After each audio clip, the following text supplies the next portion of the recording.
Part 2 of my ramble. This one I want to talk about astral projection. So, astral projection is one I kind of cringe to talk about in a way. Well, I have like different ideas in my head about what it even is. Because on one hand, you can see it as compartmentalized away from lucid dreaming, or you could see it as being the same thing. You could see imagination, lucid dreaming, and astral projection as all being the same thing. You could see visions as just being sort of like a higher paradigm of astral projection. So for me, when I do astral projection, I don't really get the dramatic sensations of like feeling numb, popping out of my body. That's happened to me like 3 times. But I've had a lot of experiences where I just float away and am somewhere else, and like I feel the float. Because when you're in a dream, you don't even realize you're in a dream. There's just I think for me the events of the dream are just so bizarre, and you're like, oh yeah, you know what I mean. In fact, I think a lot of dreams you don't remember because it's just not shocking enough for you to actually remember. And of course, in dreams, when there's symbolism that really grabs you, it grabs your consciousness because it means something, because it's an important sign that you should pay attention to, that has something to say to you. I would say, so I'm going to talk about dreaming too, but I would say, like, even when someone is writing a book, like a fictional book, they're probably seeing something real, that something that exists somewhere. And the infinite multiverse, omniverse, and the infinite omniverse of infinite multiverses, of infinite times infinite universes, times infinite time. To me, just the fact of existence, to me, tells me that this kind of endless variability, this Rick and Morty sort of all possibilities are an inevitability. To me, that's just obvious. Just the fact of existence. If we exist at all, then it must be as infinite as we can imagine it, or more. Like, could my powers of imagination really be more extensive than what actually exists? And then that begs the question, can I actually fabricate something? Or can I only sort of take things that already exist and mesh them together? And like, you can look at the work of H.R. Geiger, and like, when you look at it, your consciousness is like, oh, I remember that, and a lot of people have that experience with his work. And I think he's not the only artist like that, or like, I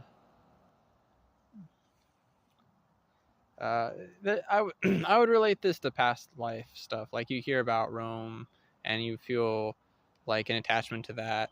And you're like, whoa, Rome, and there's a fascination there because you had a life in Rome or something, So I would say, even with like Dragon Ball is really popular. I would say something can't be popular like that without having some basis in reality, because what's happening is it's triggering something in the collective memory.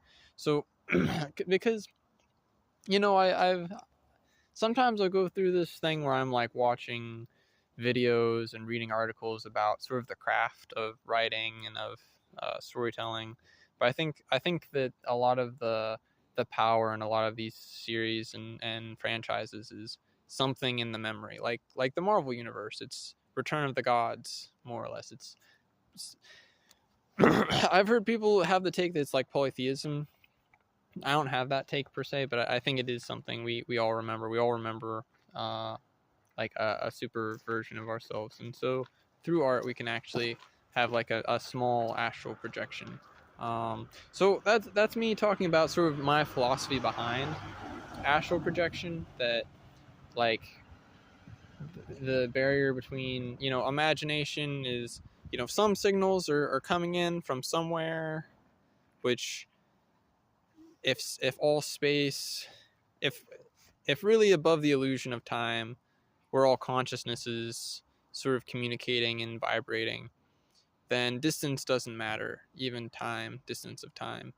So if that's true, then when I imagine something, I'm directly experiencing it in a way.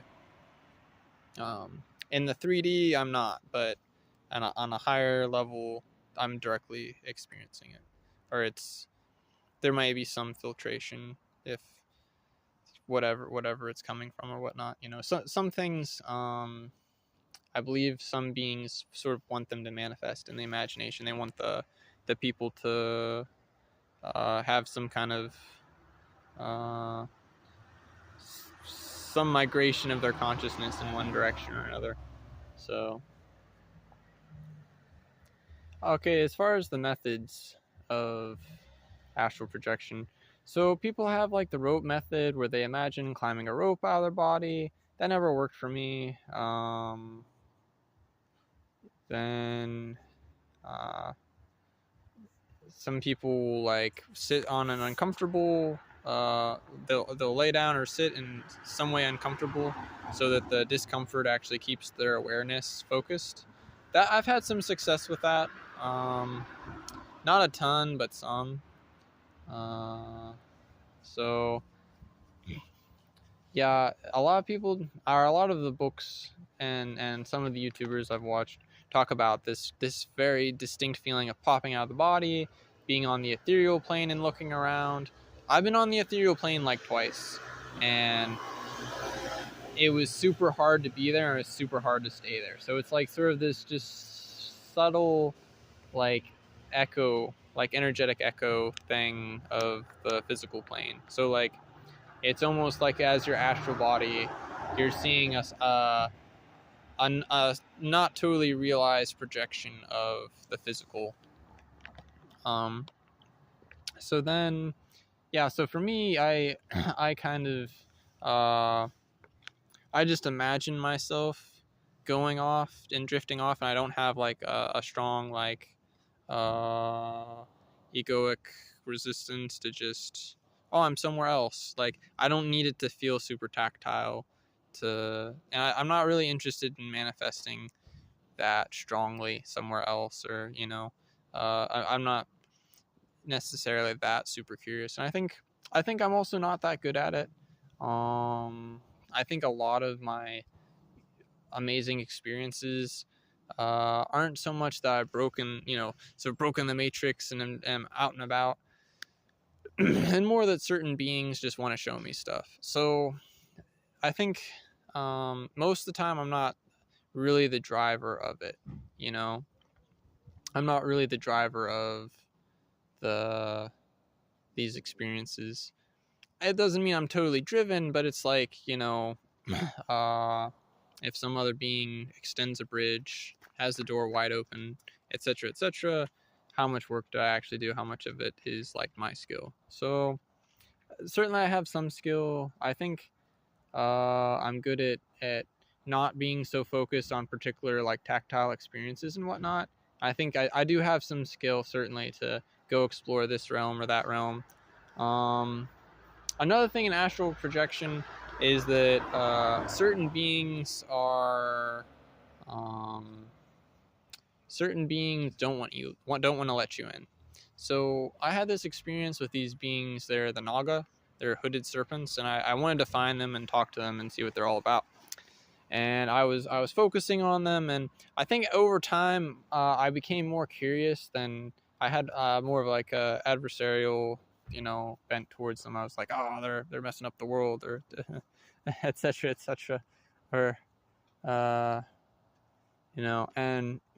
I got more curious than like adversarial towards them. So then eventually something opened up and I could see them, and I could see like their realm, and it's like suddenly just appearing, and there's like a bunch of snake people just staring at you, and their hoods are like hypnotic and stuff. So fun. which is another thing that people experience with astral travel, is most things hate you. Most things are like, what the fuck are you doing here? No, this is my territory, you know. And I don't know if it's just as humans we have the ability to penetrate a lot of these places, or what, or if other groups just don't do it, or I don't know. So, but astral projection, I do want to say that there's like levels of it. Like, I've actually had a lot of experiences similar to like psychedelics, but I've never done psychedelics. You know, I've met some of the archetypal characters from psychedelics. I've seen different like geometric things happen on a couple occasions. You know, it doesn't happen every time. It's quite rare, but I have had a few like psychedelic experiences just produced from astral travel, which then I think that also psychedelics just open you up to that astral realm. I think they open you up too much. I think that's why it just, you know. But I mean, then that actually leads to some criticism that I have of psychedelics, because, okay, without any training, if without, you know, really any skill, if you're just thrust onto the astral plane and some being wants to damage your energy body, which is absolutely possible, then, you know, okay, you're out there in the astral plane. That's why people will have a shift in consciousness, I think, is because their whole ass energy body is on the astral plane, and it's just very easily manipulated. So it puts you out of control, which is why I've been nervous. I've been nervous to try anything like that. So I think that probably my skill in like circling back, my skill in psychic self-defense might be good enough to you know, be able to defend myself in those situations. But I think also one might want to like invoke some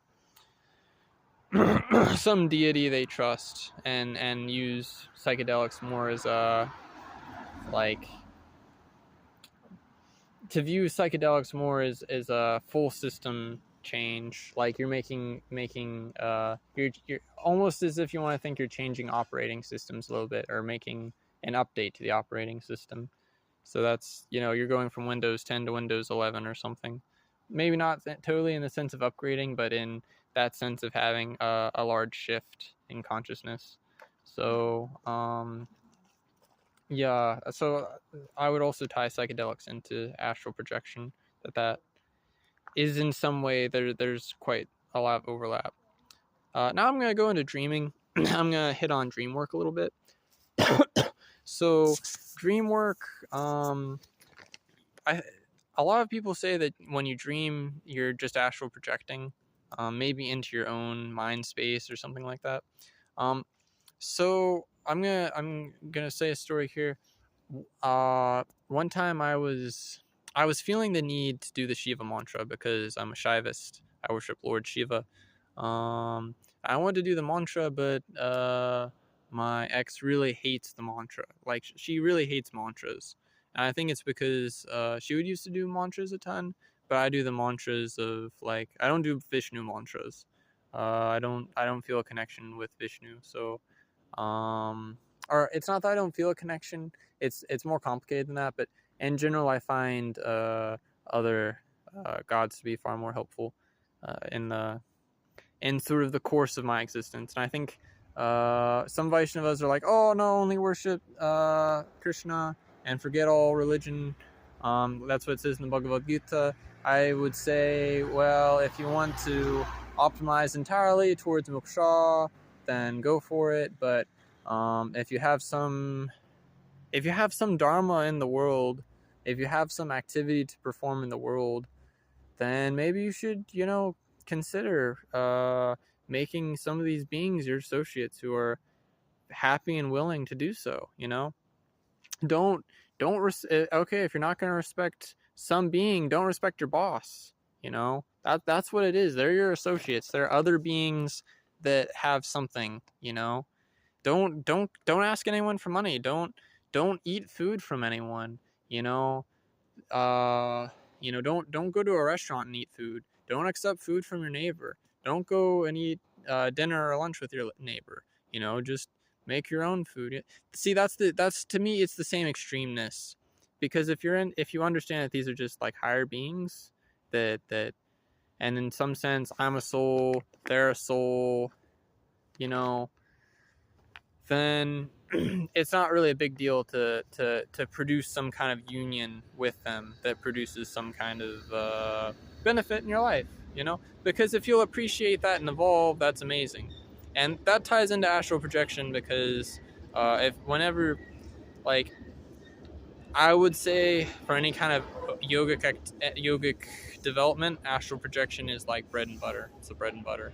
I mean, okay, yoga relates to a lot of things, including just simply exercise, but I think as far as, if you want to absorb some of that, guy who sits in a cave getting really wise off of, the cosmic knowledge in the ether, astral projection is your bread and butter. So, and I think there's a lot to be said about that sort of lifestyle through the Vedic, Puranic, tantric, Hindu, thing. So, the thing. I don't want to say religion almost for some reason. The practice, the culture. I think calling it religion makes it almost seem to me like Christianity is religion. Hinduism is like a whole different thing. It's a whole array of systems. People have talked this sort of thing to death. So, yeah. But yeah, so if you would want to make like large changes, you would probably want to produce unity with one of these beings through their mantras or whatever, and that they can help. See, these things become, because in life I can say a mantra a bunch of times, and like I can say mantra de Varuna.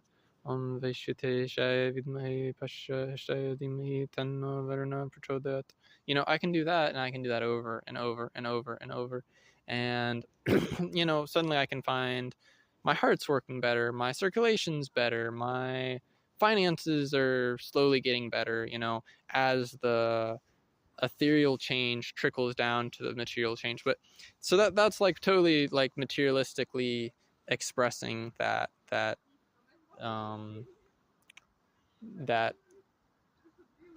work. But when you get on the astral plane, that relationship with a deity is totally different.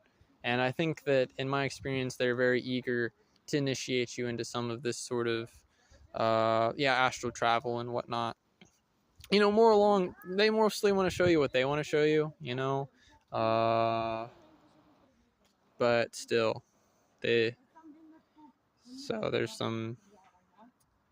there's a game to it. There's like a politic to it. So this is getting more into the deep end of astral projection, of what it eventually becomes if you really are like active, because there's exploring, but like I don't know why you would simply want to explore for the fun of it. To me, like, I did out of curiosity and wanting to know. I wanted to find God. So my search for God kind of led me to get better at some of these practices, but excuse me. But yeah, back to dreams. Okay. I went off on a bit of a tangent, but it's actually relevant because dreams, when you go into a dream space, so I was doing the Shiva mantra, and I decided to do it in my head because my ex doesn't like hearing it, and so I was like, Om Namah Shivaya, Om Namah Shivaya, Om Namah Shivaya. I was just doing it and I was hoping to cause myself to do it in my dream, so I could continue doing it and continue doing repetitions and build up that juicy unity with Shiva, and whatnot. And so immediately I slipped into dream, like I felt that like immediate. I went to sleep. I felt myself come down, I felt myself drift off really, and then suddenly I was on a train. It was the Orient Express, and the Hardy Boys were there, but they're both dressed like Sherlock Holmes, and they're really trying to bully me to get in on this bullshit like mystery train thing, because that's what happens when you don't obey the NPC when they see you're aware, is they bully you into doing it. I've had that experience even as a kid sometimes, you know. And so I was saying Om Namah Shivaya, Om Namah Shivaya, and they looked like they were about to bully me, but they looked really scared. I just kept saying the mantra, and they fucked off, and the dream terminated after a little bit. And then it was the next dream, and the next dream was like, I felt that it was my mind space. So a lot of people say that the archons reprogram you at night, like when you're asleep, so you're like in their dream space, wherever that might be. I think that's probably to some extent true. Whatever the archons might or might not be, I believe that is true.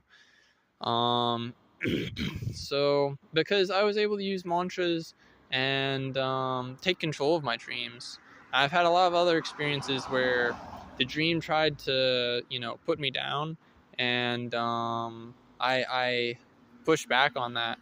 Like one time, I didn't want to go along with the dream, and the NPCs started bullying me. I'm like, fuck off. I may have even hit them or something. I don't quite recall, but they parted away, like the Red Sea or something. Everyone's gone. All the buildings are gone, and there's just like one mountain and some clouds, and they start to part, and there's this super intense light, like beam of light, and it's like the whole voice of God experience, where like at the very end of it, if you won't go along with the dream, God comes out and it's like, what are you doing? You need to go along with the dream. I'm like, so that's what happened in this situation. I'm like, who are you? And he was just about to say he's God. I'm like, this isn't God though. So I like zoomed up towards the voice, and I basically psychically attacked the source of the voice, and it just went silent. And next thing you know, I'm just like in this purpley black outer space, and I'm just like, oh, okay, guess all that was fake. So I've had experiences like that tell me that your dreams can lie to you. Absolutely, your dreams can lie to you, and it's like tarot cards. Anything can talk through tarot cards, and if you don't have considerable spiritual protection, if you don't know where you go in the night, if you don't know, you don't know. You don't know where you're going. If you just appear somewhere and you're like, oh, my dream told me to do such and such at such and such a time. Bullshit. You can't just say, oh, I had a dream. There has to be a system, because these situations exist, like we're under observation here on Earth, we're